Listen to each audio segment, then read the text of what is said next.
Good morning students. Class 9 chapter 10 gravitation. क्या पढ़ रहे थे? ग्रेविटेशन। कल हमने कुछ पढ़ा था, तो उसमें हमने फर्स्ट एक लॉ पढ़ा था ग्रेविटेशन का। क्या पढ़ा था? लॉ पढ़ा था। थोड़ा सा रिवीजन कर देता हूँ। तो ये हमारा लॉ था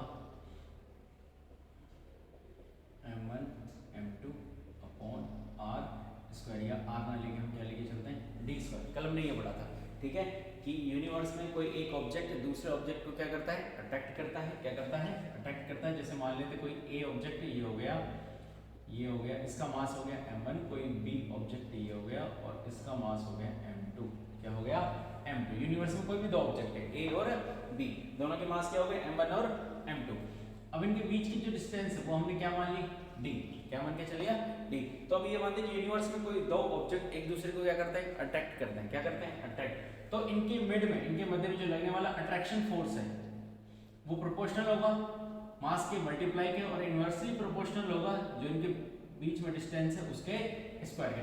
तो इस इक्वेशन को जब हम आगे लेकर चले थे, सॉल्व करा था, तो साइन इसमें हटाया था हमने और एक कांस्टेंट आ गया था, और m1 m2 upon D square. जी क्या था?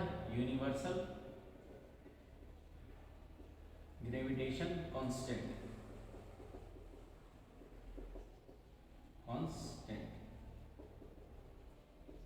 ठीक है। फिर इसी से हमने आगे चल के क्या निकाला था, स्मॉल जी, ग्रेविटी निकाली थी।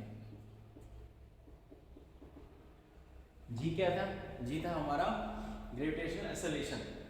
अर्थ जब किसी ऑब्जेक्ट को अट्रैक्ट करती है, अर्थ जब किसी ऑब्जेक्ट को अट्रैक्ट करती है, तो उसकी वजह से जो एक्सेलरेशन पैदा होता है उसको हमने क्या नाम दे दिया था, स्मॉल जी। क्या नाम दिया था? स्मॉल जी।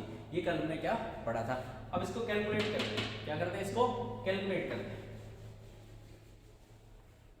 देखो, इसको कैलकुलेट करने के लिए हमें इसी इक्वेशन पे जाना पड़ेगा। इक्वेशन हमारी ये थी आर स्क्वायर। फाइनल इक्वेशन हमारी ये थी। कल के वीडियो में हम देखना, हमारी फाइनल इक्वेशन ये थी। तो हमें वैल्यू किसकी निकालनी है? जी की निकालनी है। किसकी निकालनी है? जी की। तो पहले कैपिटल जी का वैल्यू रखते हैं, स्क्वायर और किलोग्राम का स्क्वायर। ये किसकी वैल्यू है? कैपिटल जी की। किसकी वैल्यू है? कैपिटल जी की।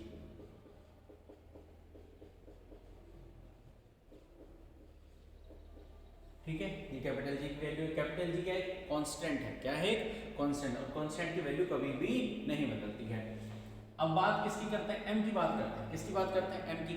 तो m की जगह हम क्या रखेंगे? अर्थ का मास रखेंगे। m की जगह क्या रखेंगे? अर्थ का मास रखेंगे। ये किसका मास हो गया? अर्थ का मास हो गया। अर्थ का मास क्या हो गया? m की जगह क्या लिख दिया? अर्थ का। अब किसकी वैल्यू रखेंगे? r की। r क्या है यहाँ पर? r है यहाँ पर अर्थ की रेडियस। r क्या है यहाँ पर? अर्थ की radius.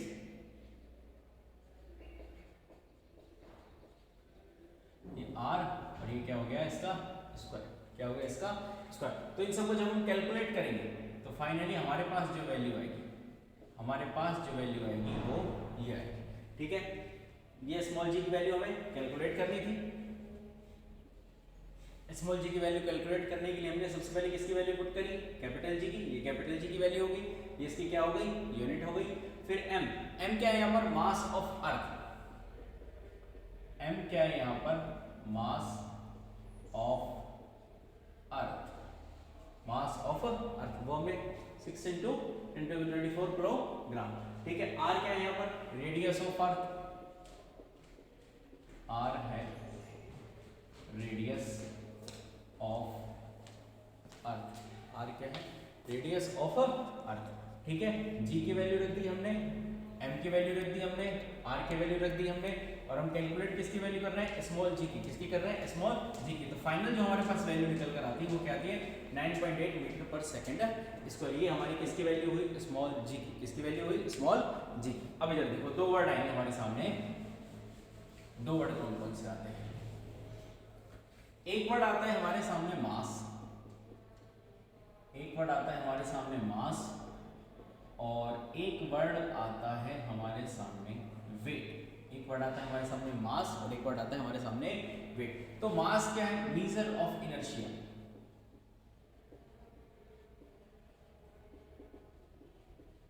Measure of inertia of any object, value of inertia, measure of inertia of any object, ठीक है। तो मास कभी भी चेंज नहीं होगा, मास कभी भी चेंज नहीं होगा। मास का जो डायरेक्ट रिलेशन है, मास का जो डायरेक्ट रिलेशन है वो किससे, इनर्शिया से, किससे, इनर्शिया से। इनर्शिया ये जो वर्ड है ये हमने कहाँ पढ़ा था, ये हमने मोशन के, ये वर्ड हमने मोशंस फर्स्ट लॉ में पढ़ा था। किसमें पढ़ा था, मोशंस फर्स्ट लॉ में, न्यूटन का जो मोशन का फर्स्ट लॉ था उसके हमने क्या पढ़ा था, इनर्शिया पढ़ा था। क्या पढ़ा था, इनर्शिया पढ़ा था। तो मास का जो डायरेक्ट रिलेशन है वो किससे है, इनर्शिया से, जो कभी नहीं बदलता। तो मास कभी चेंज नहीं होगा, मास कभी भी चेंज नहीं होगा। अर्थ पर वही वैल्यू रहेगी, मून में वही वैल्यू रहेगी, मास की वैल्यू कभी भी चेंज नहीं होगी। तो मास के अलावा जो दूसरा वर्ड आता है वो आता है वेट। क्या आता है, वेट। अब वेट क्या है, वेट एक फोर्स है। वेट क्या है, वेट एक फोर्स है। कौन सा फोर्स है, वह फोर्स जिससे, या which force, any object is attract, वो फोर्स जिससे किसी ऑब्जेक्ट को क्या किया जाता है, अट्रैक्ट किया जाता है। क्या किया जाता है, अट्रैक्ट किया जाता है। वो क्या हो गया, वेट। क्या हो गया, वेट। तो वेट एक फोर्स है जिससे किसी चीज को अट्रैक्ट किया जाता है। कि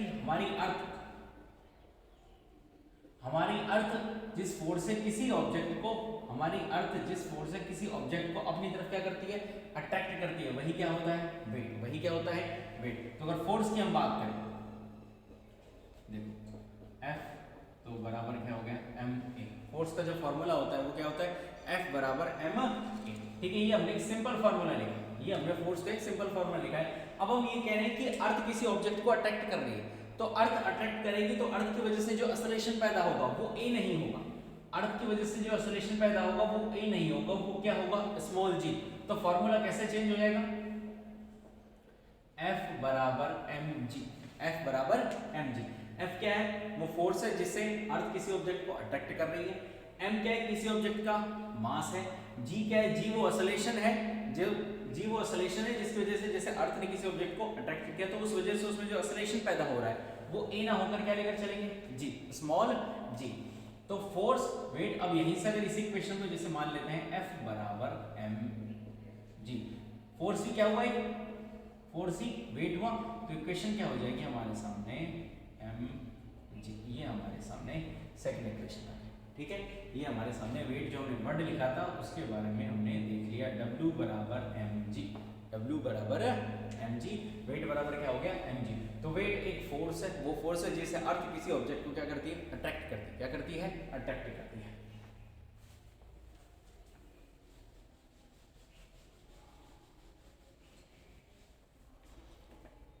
अब देखो, weight of any object, weight of any object at moon,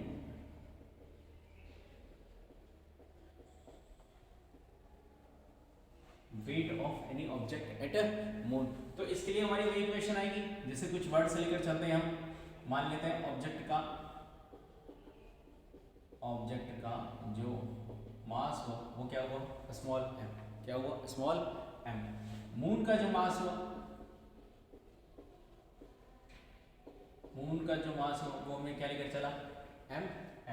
moon जिस फोर्स से अट्रैक्ट कर रहा है, मून जिस फोर्स से किसी ऑब्जेक्ट को अट्रैक्ट कर रहा है वो फोर्स क्या हुआ, अट्रैक्शन फोर्स। मून के अकॉर्डिंग जो अट्रैक्शन फोर्स होगा वो क्या होगा, F m। रेडियस की बात करें तो मून के अकॉर्डिंग रेडियस की बात करें,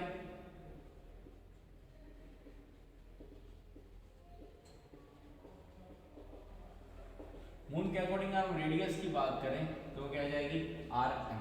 क्या आ जाएगी, rm। अब इधर देखो इस फार्मूले को फिर से कैलकुलेट करते हैं। Fm बराबर कैपिटल G mm और अपॉन rm स्क्वायर। ये हमारे पास क्या आता है, फॉर्मूला आता है। ये हमारे पास क्या आता है, फॉर्मूला आता है। ये फॉर्मूला कहाँ से आया, जब हमने वेट ऑफ एनी ऑब्जेक्ट कहाँ पर निकाला, मून पर निकाला। कहाँ पर निकाला, मून। मतलब मून किसी ऑब्जेक्ट को क्या कर रहा है, अट्रैक्ट कर रहा है। मून किसी ऑब्जेक्ट को अपनी तरफ क्या कर रहा है, अट्रैक्ट कर रहा है। तो उस ऑब्जेक्ट का मास हमने कितना लेके चला, m। कितना माना हमने, m। मून का मास हमने कितनी मान लिया, m। मून की वजह से जो अट्रैक्शन फोर्स हो रहा है, मून की वजह से अट्रैक्शन फोर्स हो रहा है वो क्या होता है, F m। और मून के अकॉर्डिंग जो रेडियस हमने ली वो क्या ली, आर एम, क्या ली, आर एम। और ये हमारे पास एक क्या आ जाता है, फॉर्मूला, एक क्या आ जाता है हमारे पास, फॉर्मूला। ठीक है, थोड़ा सा रिवीजन कर लेते हैं, क्या पढ़ा है मैंने अपनी, वो देखिएगा एक बार। स्टार्टिंग में हमने वैल्यू किसकी कैलकुलेट करी थी, अभी हमने इसी वीडियो में जो वैल्यू कैलकुलेट करी थी वो किसकी करी थी, जी की करी थी, किसकी करी थी, जी की करी। तो हमने यहाँ पर ये लिखा, ये वाला फॉर्मूला हमने अप्लाई किया था। m क्या है यहाँ पर, मास ऑफ अर्थ, m क्या है यहाँ पर, मास ऑफ अर्थ। r क्या है यहाँ पर, रेडियस ऑफ अर्थ, r है यहाँ पर रेडियस ऑफ अर्थ। g क्या है यहाँ पर, universal gravitation constant, universal gravitational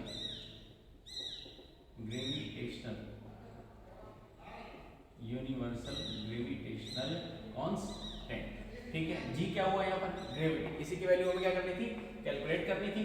तो हमने वैल्यू रखी, कैपिटल जी की वैल्यू रखते हैं पहले,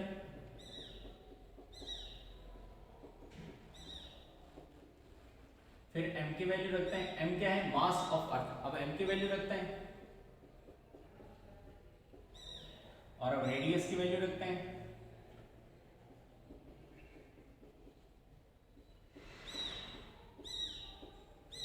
ठीक है, तो ये जो कैलकुलेट करके जो फाइनल वैल्यू आई थी हमारे पास वो क्या आई थी, 9.8 मीटर पर सेकेंड स्क्वायर। ये वैल्यू हमने कैलकुलेट करी। पहला टॉपिक हमारा ये था। दूसरा वर्ड जो हमने समझा था वो क्या था, मास। क्या था, मास। तो मास का जो डायरेक्ट रिलेशन बताया था, मास का जो डायरेक्ट रिलेशन बताया था किससे बताया था, इनर्शिया से बताया था। किससे बताया था, इनर्शिया से। तो मास कभी भी चेंज नहीं होता है, मास कभी भी चेंज नहीं होता, मून पर भी वही रहेगा और अर्थ पर भी वही रहेगा। अब ये जो वर्ड आया था इनर्शिया, मेजर ऑफ इनर्शिया मान के चलो, ये जो मेजर ऑफ इनर्शिया क्या ले ले, मास ले, और मास कभी चेंज नहीं होता है। तो ये जो वर्ड था इनर्शिया, ये कहां पर पढ़ा था हमने, ये हमने मोशन के फर्स्ट लॉ में पढ़ा था, मोशंस फर्स्ट लॉ। ये कहां पढ़ा था, मोशंस फर्स्ट लॉ पढ़ा था। ठीक है, अब जो दूसरा वर्ड हमारे सामने आया था, जो दूसरा वर्ड हमारे सामने आया था वो क्या था, वेट। क्या था, वेट। तो वेट के बारे में हमने क्या पढ़ा था, weight is a force, weight is a force. Weight एक फोर्स है। कौन सा फोर्स है, ये अर्थ है, ये कोई ऑब्जेक्ट है। तो अर्थ किसी ऑब्जेक्ट को जिस फोर्स से अपनी तरफ क्या कर रही है, अट्रैक्ट कर रही है। क्या कर रही है, अट्रैक्ट कर रही है, वही फोर्स क्या कहलाता है, वेट। क्या कहलाता है, वेट। तो फोर्स का अगर हम सिंपल फॉर्मूला लिखें तो क्या आता है, ma। क्या आता है, ma। लेकिन यहां पर जब अर्थ किसी ऑब्जेक्ट को अट्रैक्ट करेगी, अर्थ किसी ऑब्जेक्ट का करेगी, अट्रैक्ट करेगी, तो इस a की जगह हम लिखेंगे स्मॉल g। क्या लिखेंगे, स्मॉल g, क्योंकि स्मॉल g का जनरेशन किसकी वजह से होता है, अर्थ की वजह से होता है। तो हमारा जो फॉर्मूला हो जाएगा वो क्या हो जाएगा, F बराबर mg। F बराबर mg, मतलब फोर्स के बारे में लिख दिया, और फोर्स ही क्या होता है, वेट। तो फाइनली हमारा जो फॉर्मूला हो जाएगा वो क्या हो जाएगा, mg। क्या हो जाएगा, mg। अब देखते हैं कि हमने ये देखा था कि मास की वैल्यू चेंज नहीं होती, तो क्या वेट की वैल्यू चेंज होती है, इसकी वैल्यू चेंज होती रहती है, इसकी वैल्यू चेंज होती रहती है। रीजन क्या है, रीजन ये है कि place to place small g, place to place small g क्या होता रहता है, चेंज। स्मॉल जी जैसे जैसे चेंज होगा तो डब्ल्यू भी क्या होता जाएगा, चेंज। और डब्ल्यू क्या है, वेट। डब्ल्यू क्या है, वेट। इसलिए वेट चेंज होता है, मास कभी भी चेंज नहीं होता, मास कभी भी चेंज नहीं होता। ठीक है, अब हम ये देखते हैं कि weight of any object at moon, कि मून किसी ऑब्जेक्ट को क्या कर रहा है, अट्रैक्ट कर रहा है। क्या कर रहा है, अट्रैक्ट कर रहा है। तो उसकी वजह से उसका वेट क्या होगा, मान लेते कोई ऑब्जेक्ट है जिसका मास क्या है, स्मॉल m। मून का मास हमने क्या मान लिया, m। अट्रैक्शन फोर्स, वो अट्रैक्शन फोर्स जो मून जनरेट कर रहा है वो क्या हुआ, Fm। मून के अकॉर्डिंग रेडियस क्या मान लिया हमने, Rn। तो यही फॉर्मूला, ये जो फॉर्मूला हमने पढ़ा था वो क्या आ जाएगा, Fm g mm, ये मून का मास, ये मून का अट्रैक्शन फोर्स, ये ऑब्जेक्ट का मास, और ये मून की रेडियस। ये हमारे पास फाइनल फॉर्मूला आ जाता है। ठीक है, फिर इसमें हम वैल्यू पुट रखेंगे, वैल्यू पुट करके फिर क्या करेंगे, इसकी कैलकुलेशन करेंगे। Okay, thank you.